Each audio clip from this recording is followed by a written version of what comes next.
Happy new year.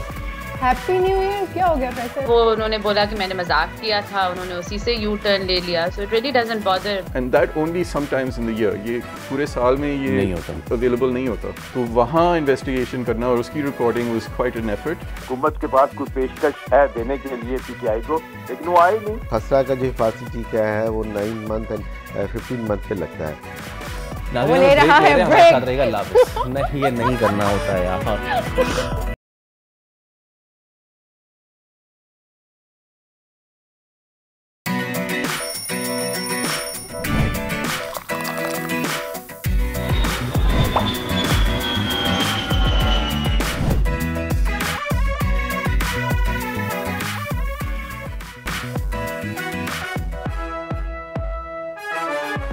अस्सलाम वालेकुम, खुश आमदीद। भली करे आया वशत के दुनिया बोले के साथ मैं हूँ सैयद फैसल करीम और मैं हूँ सोनिया सुंदर। Happy new year.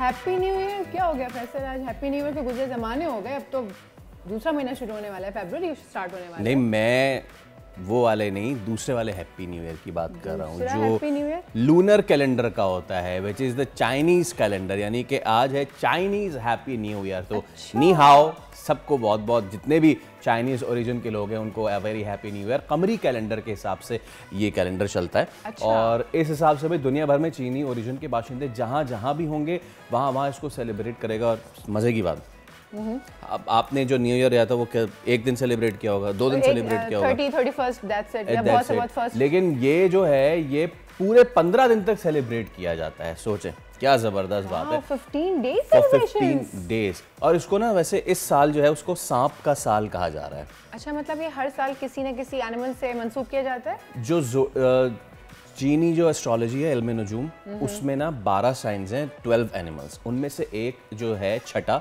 वो है सांप। अब हमारे यहाँ कहते हैं ना, oh my God she is a snake. तो ये वो वाला स्नेक नहीं है।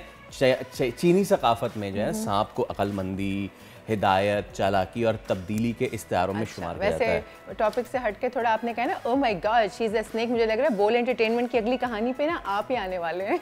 Wow, I wish to. तो भाई तमाम तर अफराद, तमाम तर हमारे चीनी भाई जो कि हैप्पी न्यू ईयर मना रहे हैं अपना, उनको बहुत बहुत happy new year. And may this Chinese new year bring wisdom, bring tolerance and bring intuition to each one of us. तो इसी के साथ चलते हैं बड़ी खबर की जानिब। मुराद ले लो मरियम दे दो, एहसन इकबाल से मुलाकात में कराची के ताजिरों की सदा बिलावल तक पहुंच गई। चेयरमैन पीपल्स पार्टी ताजिरों से मिलने जा पहुंचे, मसाइल और वसाइल की रुदात बताई और थोड़ी सी मोहब्बत दिखाने की दरख्वास्त भी कर दी। हुकूमत से मुज़ाकरात के खात्मे के बाद पीटीआई मुत्तहरिक अपोजिशन ग्रैंड अलायंस बनाने की कोशिशें। तहरीक इंसाफ का वफ्द मौलाना से मिलने जा पहुंचा। क्या हुकूमत मौजूदा मुआशी हालात में सियासत में मज़ामत बर्दाश्त कर सकती है? चैंपियंस ट्रॉफी के टिकट्स आ गए, कौमी स्क्वाड सामने ना सका। सायम अयूब की जगह ओपनर का इंतखाब भी इम्तिहान बना हुआ है। कौमी टीम का ऐलान कब तक मुतवक्को है, जानेंगे आज के प्रोग्राम में। और तारीखी मकामात की digital documentation, the lost cities of Indus delta की सकाफत को महफूज बनाने का अहम इक़दाम। क्या अब घर बैठे तारीखी मकामात की सैर मुमकिन हो पाएगी, जानेंगे आज के प्रोग्राम में। चलिए करते हैं प्रोग्राम का बाकायदा आगाज। Thank you so much for joining us. वैसे वफाकी वज़ीर एहसन इकबाल आए थे कराची के दौरे पे, उन्होंने ताजिरों से बात की थी और इस दौरान जो ताजिरों ने बयान किया था वहाँ पे, उन्होंने ताजिरों ने अज़राए मज़ाक की बात की थी कि भाई आप हमसे मुराद यानी हमारा वज़ीरा ले लें और अपनी जो वज़ीरा आला है मरियम वो हमें दे दें काम के एतबार से। लेकिन ये जो बयान है ना, ये अब पहुंच चुका है बिलावल भुट्टो के पास। फिर बिलावल भुट्टो पहुंचे ताजिरों के पास और तभी उन्होंने गुज़िश्ता रोज़ ताजिरों को मदऊ किया। उनके एजाज़ में पहले तो तकरीब रखी, जिससे फिर वो मुखातिब हुए और उन्होंने तकरीब रख के ना सबको बुला के दावत दे के कहा कि चुगली लगानी है ना तो हमसे ही लगा लें, कहीं और जाके चुगली ना लगाएं। साथ में बिलावल ने भी कहा था ठीक है हम दूध के धुले नहीं हैं, आई लाइक दी ऑनेस्टी, लेकिन हम इतने भी बुरे नहीं हैं। अगर वज़ीर आला समेत दीगर वज़रा से कोई शिकायत है तो भाई डायरेक्ट मुझसे बात कर लें। जी, उन्होंने कहा कि 14-15 साल से जो पीपल्स पार्टी की हुकूमत है, क्या मैंने आपको कभी तंग किया है? मैं क्यों चाहूँगा कि मेरे या मेरी हुकूमत के नाम पर कोई ताजरों को तंग करे। माजी की तरह आज ताजरों से भत्ता नहीं मांगा जाता। थोड़ी सी मोहब्बत जो आप MQM को दिखाते हैं वो हमें भी दिखा दीजिए। तो बिलावल जो हैं वो उन्होंने बहुत सारी बातें, बहुत गहरी बातें, बहुत ही पोलाइट अंदाज में वो कह गए, लेकिन ताजरों का जो शिकवे शिकायत हैं इंफ्रास्ट्रक्चर को लेके वो किस हद तक ठीक हैं, इसी पे हम बात कर लेते हैं। तर्जुमान सिंध हुकूमत सुमीता अफजाल सैयद हमारे साथ मौजूद हैं। अस्सलाम वालेकुम Sumita, thank you so much for your time and a very good morning to you. Sumita, कल बिलावल ने जो बात की है, thank you Sonia, thank you Faisal. Bilawal नाराज़ हो गए थे कराची के ताजरों की उस बात पे, पहले तो ये बताइए नाराज़ हैं क्या अभी भी? कौन सी वाली बात पे जो अतीक मीर ने उस दिन कही, वो तो आपने भी देखा होगा, मीडिया ने भी दिखाया। वो खुद ही अपने जो उनका बयान था या जो उन्होंने एक महफिल में एक सिंगल पर्सन ने, एक सिंगल ताजिर ने बोला, वो उन्होंने बोला कि मैंने मजाक किया था, उन्होंने उसी से यू टर्न ले लिया। So it really doesn't bother, मतलब पार्टी को तो कोई वो नहीं है, ना गवर्नमेंट को कोई वो है। चलिए, anybody can say whatever. Yeah, but now let's talk on the reality Sunita. और आपको कराची के हालात बहुत अच्छे तरीके से मालूम है। जब हम बिज़नेस कम्युनिटी की बात करते हैं, कराची के उन बिज़नेस एरियाज़ की बात करते हैं, कोरंगी को उठा लीजिए, मेन सदर का एरिया उठा लीजिए, इस तरह के और बहुत से पॉकेट्स उठा लीजिए, यहाँ पे इंफ्रास्ट्रक्चर में यकीनन मामला है, जिसको बिलावल ख़ुद भी कह रहे हैं कि हाँ ठीक है, हम दूध के धुले नहीं हैं। गालिबन वो उसी तरफ इशारा कर रहे होंगे कि ठीक है, हमारे पास हालात उतने आइडियल नहीं हैं, लेकिन आइडियल हो सकते हैं। So what is then Sindh government planning to do with these areas, क्योंकि हमारी बिजनेस जी आई थिंक हालात इस सूबे के आइडियल हैं। देखें, वही वाली बात रिपीट होगी जो भी आपने दिखाया कि चेयरमैन पाकिस्तान पीपल्स पार्टी बिलावल भुट्टो ने भी कहा कि 2008 से अब तक में ज़मीन आसमान का फ़र्क है। पहले ताजिर जो है वो यहाँ पे बिजनेस करने से डरता था, अब नहीं डरता। अब कोई पर्ची, अब कोई एक्सटॉर्शन, अब कोई चंदे के नाम पे बिजनेसमैन को तंग नहीं किया जाता। दूसरी बात तो इसमें ऑब्वियसली क्रेडिट जो है वो सिंध हुकूमत को जाता है, चीफ मिनिस्टर को जाता है, जिन्होंने सूबे में इस तरह की कंडीशंस पैदा करी कि अब सेफ फील करते हैं आप बिजनेस करने में। और दूसरी बात ये भी है कि ये प्रोविंस जो है हमारा सिंध, ये पब्लिक प्राइवेट पार्टनरशिप के ऊपर जो उन्होंने एम्फेसाइज किया है, जिसकी वजह से उन्होंने वो बिजनेस कम्युनिटी से इंटरैक्ट भी करना चाह रहे थे, वो ये था कि ये सूबा जो है बड़ा पब्लिक प्राइवेट पार्टनरशिप मोड की वजह से हम इसमें बहुत ज़्यादा वो काम कर सकते हैं, क्योंकि सारे काम शायद गवर्नमेंट नहीं कर सकती, इसीलिए कम्युनिटी, बिजनेस कम्युनिटी की भी ज़रूरत है। जिस तरह अभी शाहराह भुट्टो बना है, उसमें भी आपने देखा होगा कि एक कराची में ही एक बिजनेस है, उसने हमें सपोर्ट किया है। बहुत सारे, मतलब एक तो नहीं है, बहुत सारे हैं, बैंक्स हैं उसमें, सारे हैं कि उन्होंने वो करा। तो एज अ बिजनेस कम्युनिटी जो कि यहीं पे बिजनेस कर रही है और वो देखना चाहती है कराची को प्रोग्रेस होते हुए, वो सारी चीज़ें। चेयरमैन ने जो है कल जो ये फोरम ओपन किया है, पहले भी था, क्योंकि पब्लिक प्राइवेट पार्टनरशिप में सिंध में सिर्फ इंफ्रास्ट्रक्चर नहीं लेकिन और दूसरी चीज़ों पे भी काम हो रहा है। उन्होंने स्मार्ट एग्रीकल्चर की भी कल बात करी। अच्छा, वैसे समीता, आपने कहा कि बड़ा काम हो रहा है, तो अब तक और क्या क्या इक़दाम हो चुके हैं सिंध हुकूमत की तरफ से ताजरों के लिए? देखिए, हमारे स्पेशल अभी आप देखेंगी कि उन्होंने लॉ एंड ऑर्डर के ऊपर भी बात करी है, लॉ एंड ऑर्डर के ऊपर बेहतर करने की बात की। प्लस उन्होंने बोला है कि ताजरों को अगर कोई भी कंप्लेन है, उन्होंने वहीं right there and then he directed the CM कि सीएम सिंध और आईजीपी जो है वो फ़ौरन जो है कंप्लेन सेल बनाए, ताकि अगर आपको हमसे कोई शिकायत है, ताजरों को कोई शिकायत है, तो वो हम ही से अपनी शिकायत करें, ताकि हम ही उस शिकायत को दूर भी कर सकें। तो ये सबसे वहाँ पे ऐसी कोई वो नहीं थी जिसके ऊपर उन्होंने ओपन फोरम दिया था कि जो आपके पॉइंट्स हैं वो मुझसे डिस्कस करें, मुझसे बात करें। और फिर उन्होंने एक एक पॉइंट को वो किया। सबसे बड़ा पानी का मसला था, वो पानी के गैस के मसले पे एक बिजनेस मैन ने जो है वो बात है कि हमें गैस नहीं है, हमारे पास सूबे में गैस को बिजनेसमैन को जो है प्रॉब्लम हो रही है अपने बिजनेसेस में, जब गैस नहीं मिल रही और बिजली के नर्ख हैं उस पर भी ऑब्वियसली बिलावल ने बात की और वो बड़ी अच्छी बात की कि अब हाँ कि वो विफाक पे नहीं उस पर रिलाई करना चाह रहे, और बिल्कुल ठीक बात है। ये भी बात काबिल कदर है कि जितना यस सऊदीया में जितना तेल है उससे ज़्यादा सिंध में कोयला है, और उस पर यस यस अब सुमिता बीबी ने विजन किया था, हाँ बिल्कुल, but I want to focus again, ऊपर हम काम करते और रुकावट नहीं आई भी होती तो ये सूबा अपने आप को एनर्जी प्रोवाइड कर सकता है। ओके, और आगे करेगा। मैं इस पे विंड मिल के ऊपर काम कर हाँ रहे हैं। बिल्कुल, आपने अमनो अमान की बात की, यकीनन अमनो अमान के हवाले से कराची में वो वाले हालात नहीं, आप ज़्यादा बेहतर मुझसे जानती हैं कि जो ना भत्ते की पर्ची आती है ना उस तरह की कोई चीज़ होती है, बट आई होप के ताजिर बरादरी ने जो सीएम को लिख के दिया है उसमें उन्होंने ये ज़रूर लिख के दिया होगा कि उर्दू बाज़ार में बारिशों में पानी खड़ा हो जाता है, पेपर मार्केट में पेपर सारा गीला हो जाता है बारिशों में, सदर ओल्ड सिटी एरिया में जाने की जगह नहीं बचती अगर कोई ट्रैफिक वहाँ पे हो जाता है, Korangi industrial area, Mauripur industrial area, Lalu Khet, ये तमाम तरह इंडस्ट्रियल एरियाज जो हैं हमारे यहाँ पे इंफ्रास्ट्रक्चर की बहाली एक बहुत बड़ा दर्द सर है। Sumita, do you agree to that? देखिए, जहाँ I agree, there is a lot of correction, there is a lot of changes that need to happen and they will happen.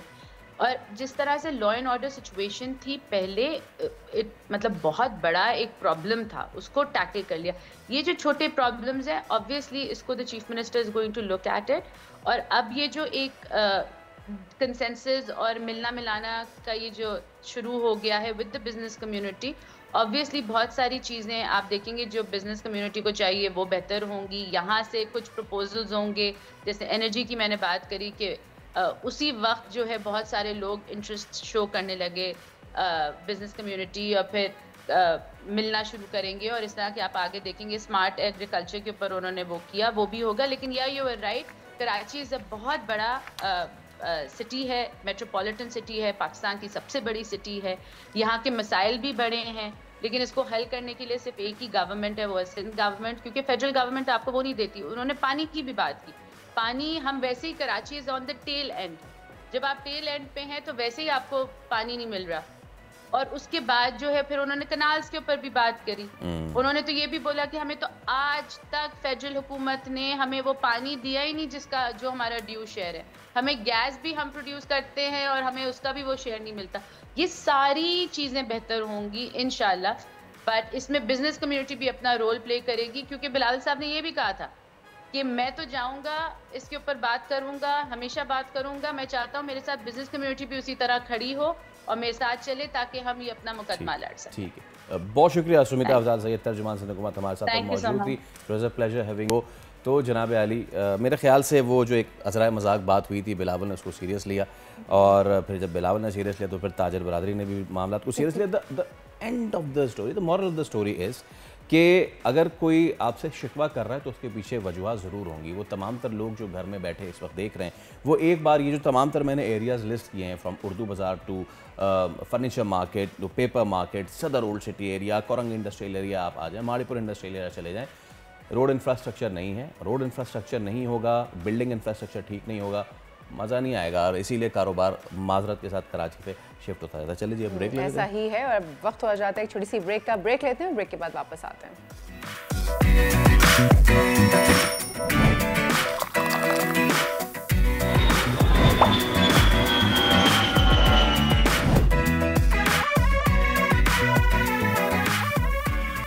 Welcome back. अब वक्त हो जाता है वेदर अपडेट्स का। मुल्क भर में मौसम सर्द और खुश्क है, जबकि सिंध में दिन में गर्मी की कैफियत बरकरार है। आज बालाई खैबर पख्तूनख्वा, गिलगित बल्तिस्तान, कश्मीर और खिता पोटोहार में मतला अबर आलूद रहने के अलावा तेज हवाओं के साथ बारिश और पहाड़ों पर बर्फबारी का इम्कान है। रावलपिंडी, अटक, जहलम, चकवाल में तेज हवाओं के साथ हल्की बारिश की तवक्को है, जबकि चित्राल को कोहिस्तान, मानसहरा समेत कई शहर ऐसे हैं जहां पर तेज हवाओं के साथ साथ बारिश और पहाड़ों पर बर्फबारी के इम्कानात मौजूद हैं। अहम शहरों के दर्जे हरारत की बात करें तो आज हमारे शहर कराची में जो मिनिमम टेम्परेचर एक्सपेक्टेड है वो है 14 और मैक्सिमम जाएगा 27 डिग्री तक। स्काई क्लियर रहेगा, यानी कि सूरज चमकता रहेगा। लेकर चलते हैं आपको हैदराबाद की जानिब। तो हैदराबाद में जो आज मिनिमम टेम्परेचर एक्सपेक्टेड है वो है 14 और मैक्सिमम जाएगा 29 डिग्री तक, और यहाँ पर भी स्काई क्लियर रहने की तवक्को है।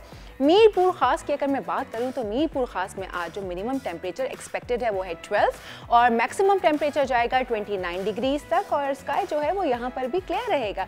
जबकि नवाबशाह में जो आज मिनिमम दर्जे हरारत एक्सपेक्टेड है वो है 13 और मैक्सिमम जाएगा 28 डिग्रीज तक और यहाँ पर भी स्काई क्लियर रहने का इम्कान है। जबकि लाड़काना में जो आज मिनिमम दर्जे हरारत एक्सपेक्टेड है वो क्या है देखते हैं, 8 और मैक्सिमम जाएगा 27 डिग्रीज तक और यहाँ पर भी आसमान क्लियर रहेगा।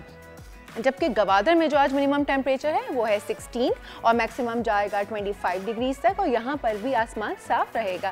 क्वेटा की बात करूँ तो क्वेटा में तो मौसम बड़ा ही अच्छा है और अभी जो दर्जे हरारत मिनिमम एक्सपेक्टेड है वो है 5 और मैक्सिमम जाएगा 11 डिग्रीज तक और पार्टली क्लाउडी रहने का इम्कान है। मुल्तान में जो दर्जे हरारत मिनिमम एक्सपेक्टेड है वो है 10 और मैक्सिमम जाएगा 23 डिग्रीज तक और यहाँ पर भी स्काई क्लियर रहेगा। जबकि लाहौर की अगर बात की जाए तो लाहौर में मौसम खुशगवार है और उस पर मिनिमम दर्जे हरारत जो है वो 8 एक्सपेक्टेड है और मैक्सिमम जाएगा 20 डिग्रीज तक, जबकि पार्टली क्लाउडी रहने का इम्कान। वहीं के पड़ोस की बात कर लें अगर फैसलाबाद की तो फैसलाबाद में जो दर्जे हरारत मिनिमम एक्सपेक्टेड है वो है 9 और मैक्सिमम जाएगा 21 डिग्रीज तक। यहाँ पर भी बादलों का राज बरकरार रहेगा। जबकि इस्लामाबाद यानी कि शहर इक़्तिदार में बारिश मुतवक्को है और बारिश के साथ साथ जो मिनिमम टेम्परेचर एक्सपेक्टेड है वो है 7 और मैक्सिमम जाएगा 17 डिग्रीज तक, जबकि स्काई क्लियर रहेगा। उंधरी पड़ोस में बात कर लें अगर मरी की तो मरी में आज बारिश का इम्कान है, मौसम खुशगवार हो जाएगा ऑब्वियसली और मिनिमम दर्जे हरारत जो एक्सपेक्टेड है वो है 4 और मैक्सिमम जाएगा 7 डिग्रीज तक। लेकर चलते हैं हम पेशावर के जानिब आपको, तो पेशावर में जो आज मिनिमम टेम्परेचर एक्सपेक्टेड है वो है 9 और मैक्सिमम जाएगा 19 डिग्रीज तक और स्काई यहाँ पर क्लियर रहने की तवक्को है। जबकि मुजफ्फराबाद में भी बारिश के फुल चांसेस हैं और मिनिमम टेम्परेचर जो है वो 4 एक्सपेक्टेड है और मैक्सिमम जाएगा 14 डिग्रीज तक। और आखिर में अगर स्कर्दू की बात करूं तो स्कर्दू में जो है वो बर्फबारी मुतवक्को है, मौसम बहुत ज़बरदस्त है, 0 टेम्परेचर मिनिमम और मैक्सिमम जाएगा 9 डिग्रीज तक। ये तो हो गई ओवरऑल वेदर की अपडेट्स जो मुल्क भर में आजकल मौसम है। अब हम बात करते हैं चीफ मेट्रोलॉजिस्ट से जो कि सरदार सरफराज हैं, उन्हें वेलकम करते हैं शो में, उनसे पूछते हैं कि क्या सूरत हाल रहेगी वेदर की। अस्सलाम वालेकुम सरफराज साहब। जी वालेकुम जी, गुड मॉर्निंग सरदार सरफराज साहब, कैसे हैं आप? अब ये बताइए जनाब के जो वेदर अपडेट्स हैं कराची की वो क्या हैं? कराची वाले क्या करें? कंफर्टर्स निकालें, ब्लैंकेट्स निकालें या वापस रख दें? क्या सूरत हाल रहेगी? सर्दी बरकरार है या खुदाफिज कह दिया गया सर्दी को? जी बहुत शुक्रिया। देखिए सर्दी पिछले 2-4 दिन से हमने देखा कराची में कम हो गई है। उसकी वजह वही जो आप अभी बता रही थी कि बलूचिस्तान के चंद इलाकों में और फिर ऊपर इस्लामाबाद, मरी और बल्तिस्तान और कश्मीर वगैरह की तरफ से बारिश का इम्कान है, कहीं हल्की कहीं दरमियानी और हो सकता है हल्की फुल्की बर्फबारी भी हो जाए। और अगला स्पेल भी मुतवक्की है एक और फरवरी के शुरू के दिनों में। तो जब भी कोई मुल्क में वेस्टर्ली वेव के नतीजे में ज़ाहिर ये चीज़ होती है तो वेस्टर्ली वेव दाखिल होती है तो फिर सर्दी की शिदत में कमी आ जाती है। तो यूँ कराची का टेम्परेचर 4 से बढ़ रहा है, आज भी 14.5 है। अगले जो चंद दिन होंगे उसमें मतलब यही होगा इसी तरह इसी। अच्छा जी सरफराज साहब ये बताइए कि जब कभी कहीं भी मुल्क में किसी जगह बर्फबारी होती है तब उसका असर कराची पर आता है, ठंडी हवाएं कराची की तरफ आती हैं, अदरवाइज कराची का मौसम जो है वो गर्म हो जाता है, ऐसा ही है? असल में ये है कि जो कोल्ड एयर जब तक रहती है ना पूरे मुल्क पर या ये कि कम से कम बलूचिस्तान की तरफ से निकल आ रही होती है सिंध पे और पूरे लाइसेंस कराची की तरफ, तो रातें कम से कम ठंडी रह रही थी। पिछले जैसे देखा 8-10 से 12 इस टाइम में टेम्परेचर चल रहा था। तो अब ये जो आज जैसे नमी जिस दिन ज़्यादा हो जाती नमी चलती है समुद्री हवाओं की वजह से, समुद्री हवाएं लगती हैं वेस्टर्ली वेव जब मुल्क के ऊपर कोई वेव कर रही होती है तो उसके नतीजे। तो ये कराची में तो अब तकरीबन आप उसको सर्दी का चल रही एंड ही समझे। अच्छा एंड समझे, मतलब अब हम अपने कंफर्टीज ब्लैंकेट्स जो हैं वो रख दें वापस, कराची को अभी अनाउंस कर देना चाहिए हमें है कराची में। थैंक यू सो मच सरदार साहब हमें बताने के लिए। भाई ये थी मुल्क भर से वेदर अपडेट्स और ख़ासतौर पर कराची वालों के लिए कि कराची की सर्दियों को बाय बाय कहना आप शुरू कर दीजिए। सो अब जो है प्रोग्राम में आगे बढ़ते हैं बकिया हिस्से की जानिब और Faisal over to you. Thank you so much Sonia. हम अपने जब हेरिटेज की बात करते हैं, हम अपनी खोई हुई विरासत और सकाफ़त की बात करते हैं तो सिंध जो है उसका, वैसे तो पूरे पाकिस्तान में इस तरह की साइट्स हैं लेकिन सिंध का कोई सानी नहीं है। इतनी ज़्यादा हेरिटेज साइट्स हैं, इतनी ज़्यादा हिस्टोरिकल साइट्स हैं, लेकिन ज़माने की धूल उन पे पड़ी और कुछ हमारी जो गफलत थी उसने भी उसका काफ़ी बेड़ा गर्क किया। अब सिंध की खोई हुई तारीख़ को महफूज बनाने और उसे दुनिया तक पहुंचाने के लिए हाल ही में एक बड़ी ही करामत कोशिश सामने आई है। सिंध के मशहूर तारीख़ी मकामात जैसे Bhambhor, रत्तो coat fort, Rano coat और दीगर मकामात की 3D मॉडलिंग की गई ताकि इन मकामात की तारीख़ और इनसे जुड़ी सिंध की सकाफ़त को डिजिटल बना के महफूज किया जा सके। और ये सब करने के लिए वर्चुअल रियलिटी का भी इस्तेमाल किया गया है। यानी आप घर बैठे तारीख़ के झरोकों में झांक सकते हैं और ये जान सकते हैं कि सिंध की जो सकाफ़त है वो कितनी हसीन है, कितनी हसीन थी। तो ये सब पॉसिबल कैसे हुआ, ये प्रोजेक्ट क्या है, इसी पर हम बात कर लेते हैं। आज हमारे साथ मौजूद हैं the lost cities of Indus delta के रूही रवा और मैरी टाइम EA के डायरेक्टर आमिर बज़ल खान साहब। Thank you so much. अस्सलाम वालेकुम आमिर साहब, it's a pleasure having you. बड़ा ही ज़बरदस्त आपने काम किया है, डिजिटल आपने इसका मैं कहूँ फुटप्रिंट निकाला है, 3D इसको पूरा किया है। ये क्यों करते हैं हम, why? Okay, so digital heritage tourism एक कॉन्सेप्ट है कि लोग साइट को विज़िट कर सकते हैं रिमोटली, ठीक है। तो इसको इनेबल करने के लिए ये डिजिटल रिकॉर्डिंग टेक्निक्स इस्तेमाल होती हैं। तो इसके वैसे तो 2 ऑब्जेक्टिव्स होते हैं। एक तो कंजर्वेशन ऑब्जेक्टिव होती है इसकी। तो हेरिटेज कंजर्वेशन में अगर आप किसी साइट को प्रिसिजन के साथ बिल्कुल एग्जैक्टली रिकॉर्ड करना चाहें तो ये जो digital scanning, digital 3D modelling जो टेक्निक है, इससे बेहतर कोई अभी आजकल टेक्निक है नहीं। तो this is basically best practice. It is also the cutting edge technology globally. कौन कौन सी वो साइट्स थी कि जो हमारी नज़रों से ओझल थी और डिजिटल उनकी फुटप्रिंट्स निकालने के बाद अब वो हमारे सामने है? तो एक तो आपने कुछ मेंशन किए भंभोर, तो ये काफ़ी लोग जानते होंगे, कराची में भी तो ख़ास तौर पे ये तो 1.5 घंटे का फासला है फ्रॉम कराची। तो and it's a famous city, ये शायद वो हिस्टोरिकल सिटी ऑफ देबल जहाँ मोहम्मद कासिम जी। तो एक तो भंभोर हो गया। इसके अलावा ये इंडस डेल्टा में बहुत सारे किले हैं, पुराने शहर जो होते थे, और जैसे वो दरिया का रुख बदला तो ये जो शहर थे ये सेपरेट हो गए, ख़त्म हो गए, दरिया बुर्द हो गए। तो एक है साइट जैसे आपने मेंशन किया लाहिड़ी बंदर। जी, ये केटी बंदर के आसपास, ये मीरपुर साकरो डिस्ट्रिक्ट में ही है। तो इतना दूर तक तो केटी बंदर तक नहीं है, इट्स वेस्टर्न डेल्टा। तो तकरीबन पोर्ट कासिम से शायद 15 किलोमीटर। Okay, it's near. जी, ओके। तो ये एक आइलैंड पे है, पहले शायद मेनलैंड पे होता था, बट अब now it's on an island with in the delta. तो ये डेल्टा की जो क्रीक्स हैं और मैंग्रोव फॉरेस्ट हैं, तो उसमें अगर आप जाएं तो ये एक आइलैंड आता है, तो उस पर ये एक किला बना हुआ है। और किले के इर्द गिर्द काफ़ी चीज़ें होती थी, अब वो दब गई हैं, और जो रहता है वो आर्कियोलॉजिकल रिमेन्स हैं कुछ, बट वो अभी इसकी बहुत प्रिलिमिनरी 93 में शायद इसकी इन्वेस्टिगेशन हुई थी, वेरी प्रिलिमिनरी। सो इसके बारे में हमें इतना कुछ पता नहीं है, बट लाहिड़ी बंदर हिस्टोरिकली काफ़ी मशहूर है। तो ग्रैंड है वो या अभी टूट फूट का शिकार हो गया कुछ? हाँ, रुइंस ही हैं ज़्यादा, but for an archaeologist this is actually ruins are the treasure for an archaeologist. Exactly. ये किसका था, ये किस डायनेस्टी का था, इस पे कुछ निकल पाया? जी, तो बेसिकली ये जो 13th सेंचुरी, तो ये से इसका मेंशन शुरू होता है इस हिस्ट्री में, और फिर ये शायद 17th 18th सेंचुरी तक इसके ये चलता रहता है। So it goes on for quite some years. And इसका जो जैसे ये इब्न बतूता का भी इसका मेंशन होता है जब वो इधर से गुजरे थे, तो द पीरियड इसकी कंट्रोल जो होती थी मुग़ल पीरियड के दौरान, Mughals claimed this site as well. तो ये उनके नीचे आया था, बट उनसे पहले ये साइट लाहिड़ी बंदर was a port before the Mughals.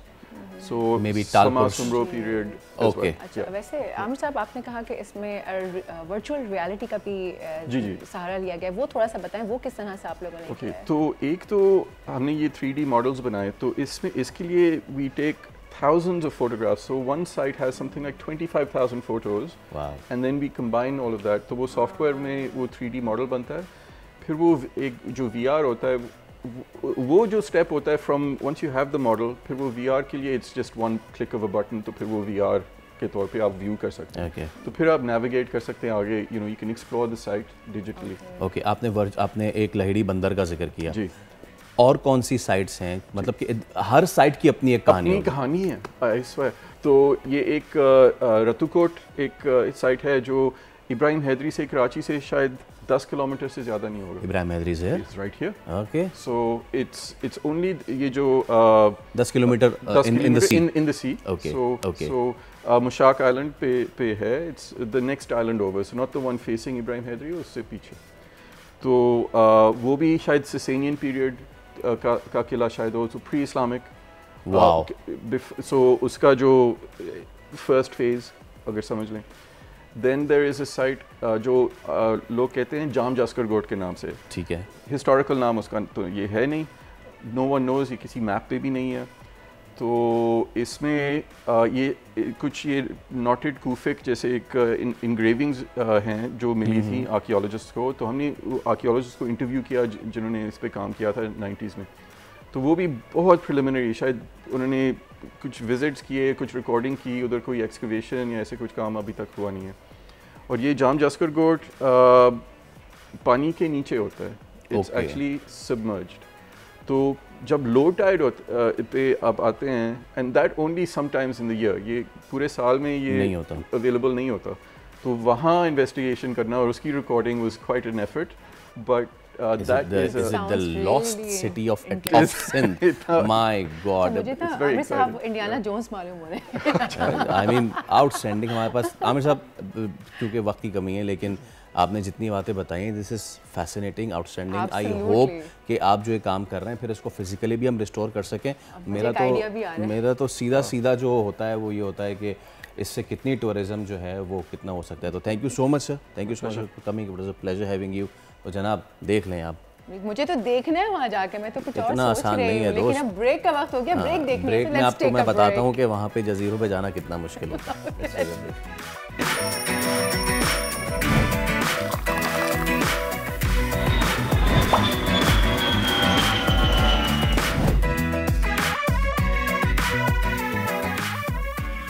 एक बार फिर आपको कहेंगे खुश आमदेद। बहुत सारे मेहमान हैं आज हमारे पास, और क्योंकि काम इतना ज़बरदस्त हुआ है। अब आपको पता है सोनिया कि हमारी जो हम टेक्सटाइल भेजते हैं बाहर, जितनी बरामदात हमारी होती हैं, कई मरतबा ऐसा होता है कि उनमें अगर एक प्रोडक्ट में भी कोई नुक्स निकल आए ना, तो यूरोप की मंडी से लेके फार ईस्ट एशिया की मंडी तक वो सारा का सारा माल जो है वो वापस भिजवा दिया जाता है। और फिर उसके बाद आपको पता है कि वो हमारी सुबकी फिर अलग होती है। लेकिन अब हुआ ये है कि NED में एक बड़ा ही ज़बरदस्त काम हुआ है। NED की टीम ने ये बड़ा ज़बरदस्त कारनामा अंजाम दिया है, और AI की मदद से इन्होंने एक ऐसी टेक्नोलॉजी बनाई है कि जब मसनूआत की तैयारी हो रही होती है तो उससे पहले जो कपड़ा है उसका मयार और उसके नकाइस की निशानदही AI से मुमकिन हो जाती है। जिसका मतलब ये है कि अब खुदा ना खास्ता अगर खराबी आती है तो वो डिलीवर होने से पहले ही ठीक हो जाएगी। हमारी इंटरनेशनल प्लेटफॉर्म पे कोई सुबकी नहीं होगी, इनिशियल स्टेज पे ही बीमारी पकड़ी जाएगी। तो आज हमारे साथ मौजूद हैं सुबुही आरिफ, इसके साथ साथ दोनों असातिज़ा मौजूद हैं, मोहम्मद रिजवान भट्ट साहब और डॉक्टर मोहम्मद आमिर कुरैशी साहब। आप तीनों का बहुत बहुत शुक्रिया, thank you so much for coming. And sir ladies first, तो इसलिए मैं आपसे शुरू करना चाहूँगा, कैसे ख्याल आया आपको ये, और फिर कितने अरसे में आपने प्रोजेक्ट जो है उपाय तकमील तक पहुंचाया? अच्छा सर, ख्याल तो मेरे सुपरवाइज़र का था। ठीक है। और हमारे बेसिकली ये हमारा थीसिस प्रोजेक्ट था, तो हमने इसके लिए प्रॉब्लम आइडेंटिफाई करे थे हम लोग। तो उसमें यही हुआ कि टेक्सटाइल से ताल्लुक़ है हमारे सर आमिर का, तो उनको ये एक प्रॉब्लम, इनका इंटरेक्शन भी रहता है। तो हमें ये पता था कि एक बहुत बड़ी इशू है जो कि टेक्सटाइल हल भी करना चाह रही है, इंटरेस्टेड भी है उसको हल करने के लिए। तो हमने इस पे काम करना शुरू किया। तकरीबन ये 1 साल से हम इस पे काम कर रहे थे, और अभी अल्हम्दुलिल्लाह इस स्टेज पे ये प्रोडक्ट आ गई है। इस स्टेज पे ये चीज़ आई है कि इसके रिज़ल्ट्स हमारे पास अच्छे आ गए हैं। रिज़ल्ट्स की बात करें तो सर पहले तो ये बताएं कैसे इसको आपने टेस्ट किया है, और इंडस्ट्रियलिस्ट के साथ बैठ के उनके चेक थ्रू करवाया है? जी, AI की जो स्टडीज़ हैं उनको इनिशियली जो है वो हम इंडस्ट्री से कोलैबोरेशन में हमने सैंपल्स उनसे लिए, और वो सैंपल्स के ऊपर AI का जो मॉडल हमने डेवलप किया, जो कि हमारा अपना एक इंडिजीनियस मॉडल था, और उसको हमने काफ़ी रिसर्च के बाद हम इस स्टेज पे पहुँचे। तो उसके जो रिज़ल्ट्स हैं, उन जो इमेजेस थे जो हमने वहाँ से लिए थे, उनके ऊपर हमने उसको टेस्ट किया और तकरीबन 4000 इमेजेस थे हमारे पास और काफ़ी उसमें हमने डाइवर्सिटी रखी उसके अंदर ना। ठीक है। तो उसमें तकरीबन 95% एक्यूरेसी हमें मिली है। अच्छा, अब रियल टाइम में इसको इंडस्ट्री के अंदर जब डिप्लॉय करेंगे तो ये मॉडल मज़ीद बेहतर होगा, क्योंकि हमारे पास एक लिमिटेड अवेलेबल डेटा था हमारे पास। तो बाकी हमारा जो मॉडल है वो टेस्टेड है और वो 100% काम कर रहा है। ज़बरदस्त। अजहर साहब, ये मुझे बताएं कि कौन कौन से वो नकाइस होते हैं बेसिकली जो कि इस तरह के प्रोडक्ट में आते हैं और उसको फिर आइडेंटिफाई करने का इसका क्या तरीका है? अच्छा, इस पर थोड़ा सा ब्रीफ में करूँ जी प्लीज़। कि मैं बेसिकली टेक्सटाइल इंजीनियर, मुझे तकरीबन 24 साल हो गए इंडस्ट्री और एकेडमिया में काम करते हुए। और ये इंडस्ट्री की ये प्रॉब्लम बहुत होती है कि आपका फैब्रिक में जब फॉल्ट अगर ना डिटेक्ट किया जाए तो जो गारमेंट प्रोड्यूस करते हैं वो सारा, जैसे आपने इंट्रो में कहा कि वो सारा वापस आ जाता है और डेबिट आता है। और डेबिट का मतलब है इकोनॉमी की भी लॉस हो रही है, कंपनी को भी लॉस हो रहा है और कंपनी आपकी बैठ जाती है और सारे बेरोजगारी बढ़ जाती है। तो ये एक्सपीरियंस था मेरा कि इसको ऐसा सिस्टम बनाया जाए जैसे चीज़ों को आइडेंटिफाई कर रियल टाइम के अंदर, ताकि वेस्टेजेस भी रिड्यूस हो, डैमेजेस भी रिड्यूस हो।